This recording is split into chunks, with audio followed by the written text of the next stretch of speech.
Hi there, Malcolm here with my 68th Booktube video, and today I'll be bringing you some of July's TBR. There will be some beach reading later on in the month, but until then, this is what I'll be trying to read. It's quite a stack of things, so let's get cracking. First up's my book of the month, a novel of the Marvel Universe, Deadpool Paws by Stefan Petruka. This is one of a number of new Marvel tie-in books, and surprisingly enough, this one features Deadpool. When the blurb at the back is interrupted by being killed and replaced by Deadpool's voice, you kind of know what you're going to get into. I started it today, I'm already 41 pages in and absolutely loving it. I would say fans of the two films should be forewarned that this has been toned down a little to make it a little bit more palatable for the other non-Deadpool books in the series.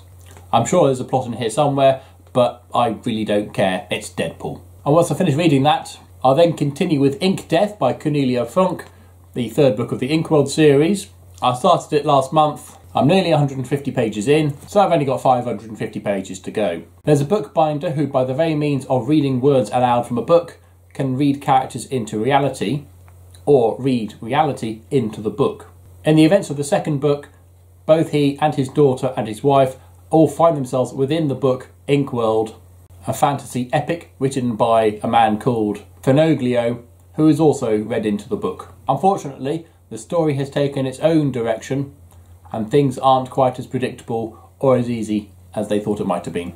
Really enjoying it so far. After that, I'll then try and get through some more of Star Wars, The Old Republic Encyclopedia. Now, I won't just be sitting down and reading this cover to cover. I'll try and read this amongst other books as well.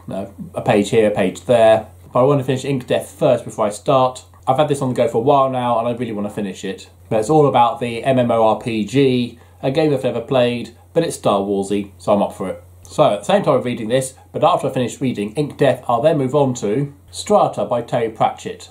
One of his rare non-Discworld books, as well as one of his earlier science fiction stories. And it's also one of the very, very, very few Terry Pratchett books I've never read. So this is gold to me and I'm really looking forward to reading it. But I don't want to read it, if you understand that. But I will. And when I've read it, I'll then move on to another Terry Pratchett, Moving Pictures. They invent film, and they're set up at the place called Holy Wood, where because of this is a magical based world, filming goes a little bit awry, and a 60-foot woman starts climbing the tallest building of Ankh-Morpork, carrying a screaming orangutan. It doesn't get much better than the Discworld series, and this is a classic even within that. Looking forward to reading this one again.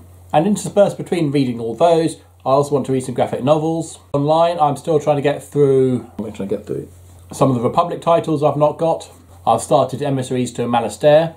There's The Old Republic, Fear of Peace. I think that's it.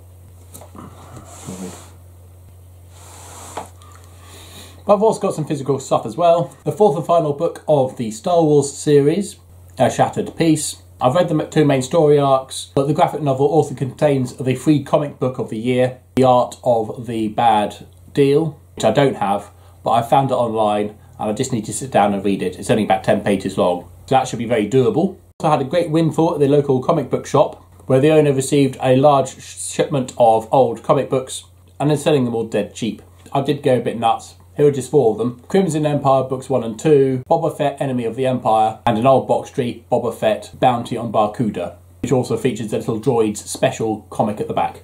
And these are all in really good nick. I'm absolutely chuffed I picked these up. That means delighted, by the way.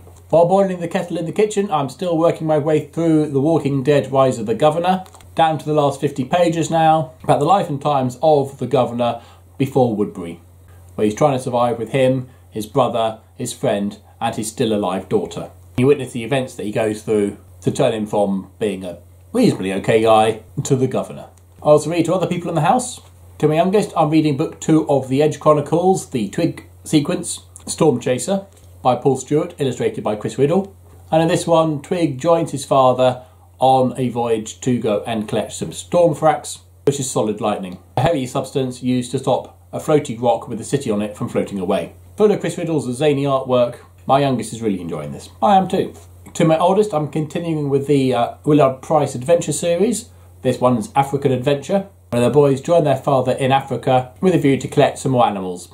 But there's a threat of the Leopard Man, as well as a fake big white hunter, both of who could mean that their escapades could be a little bit more dangerous than before.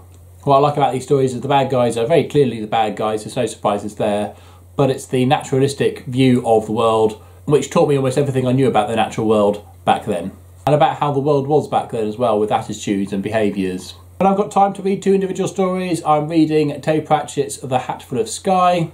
It's a Discworld novel, and the second of the Tiffany Aching series. Tiffany Aching is now training to be a witch, but is being hunted by a being known only as the Hither, where if it gets her, will possess her and live its life as if it were her.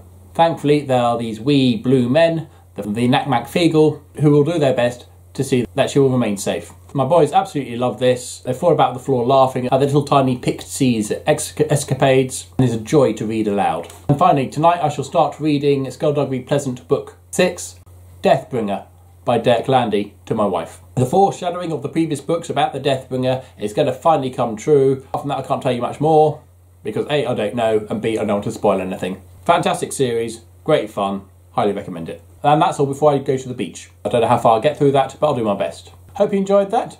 Do you have a reading list for this month? If so, I'd be interested to see it, so leave a link or a list in the comment section down below. And do you have a large non-fiction book lying around that you like to dip into every now and again? I'd love to know what that is. As usual, if you have nothing nice to say, then please keep it to yourself. Thank you. Until next time, see you later.